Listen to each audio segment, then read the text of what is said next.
Oh, hi. Next video to speak about Theravada misogyny and monastic superiority within the context of heart awakening Buddhism.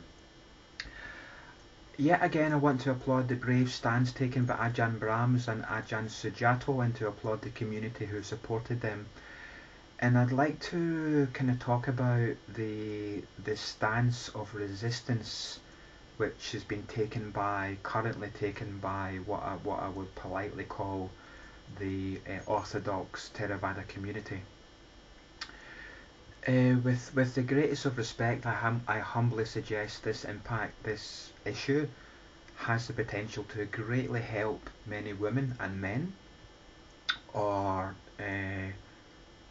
negatively impact on many women and subsequently men as well. This is I humbly suggest if you look at the implications of this are obvious.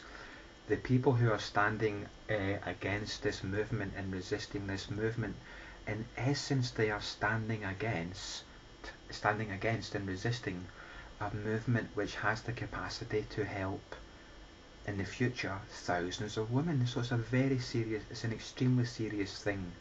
And what Ajahn Brahms and Ajahn Sujato have done is deeply positive, but the backlash against it is incredibly serious and it's just a very serious issue. So I'm reading from some notes, so excuse me looking down.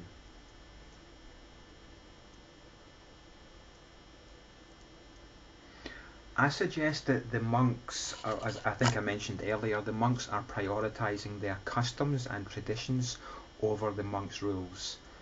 And they've been prioritising their traditions for the last 2,000 years, and this has had negative consequences for women who wanted to ordain as fully fledged bhikkhunis.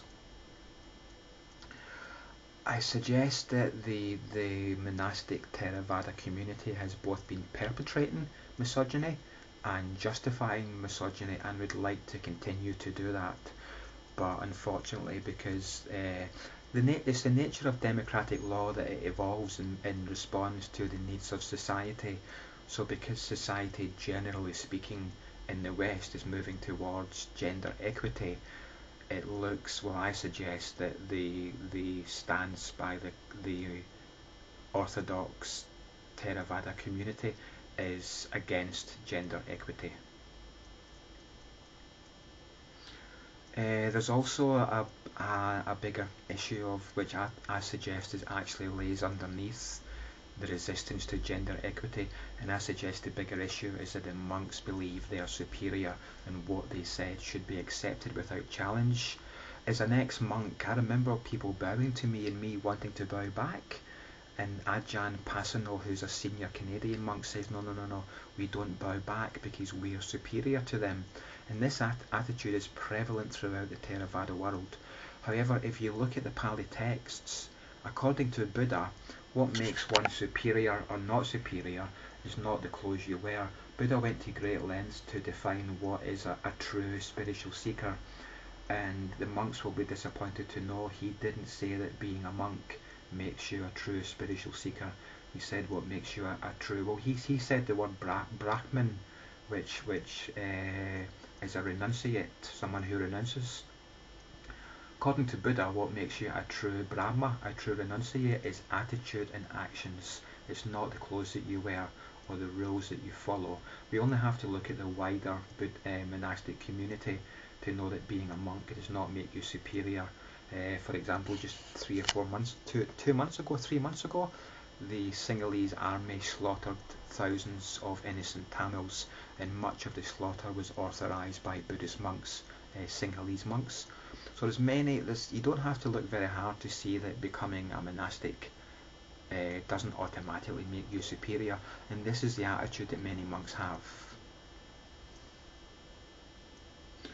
As an ex-monk, I just want to say, in living in Buddhist countries for 8 years, like Mahayana countries, Theravada countries, with the greatest of respect, I humbly suggest that the Theravada countries are much more misogynistic, much more anti-women, sexist than the other countries. I suggest there is that the monastic community has vested interests in continuing to prioritise its sexist customs, its misogynistic traditions over their own rules.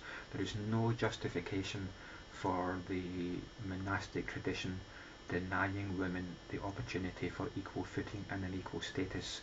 They have denied this opportunity for many hundreds of years. Their tradition allows them to ordain women as bhikkhunis, but they've resisted doing this. So I suggest, excuse me, I've just seen my hair. I'm quite vain. I suggest that the monastic community has been perpetrating sexism, and it's not acceptable to do this. So I'm just looking at my notes. So just to round off, I think we need to challenge the view that monks are superior, because I don't think there's any evidence to suggest they are. I think there's evidence to suggest that monks are just like everyone else. The good monks and bad monks. You have good lay people, bad lay people.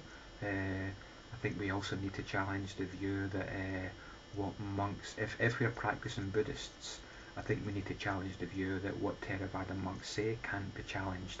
And unfortunately, a minority of Theravada monks do push this view that we are monks, we are authorized to teach, and you shouldn't challenge us. You should be respectful and listen to what we say. And I think this attitude leads to the development of super egos by the monks, and consequently some abuse happens. And I suggest if you look at what's the backlash against the ordination of women, then some minority of monastics want to continue discrimination against women, and this essentially is abuse.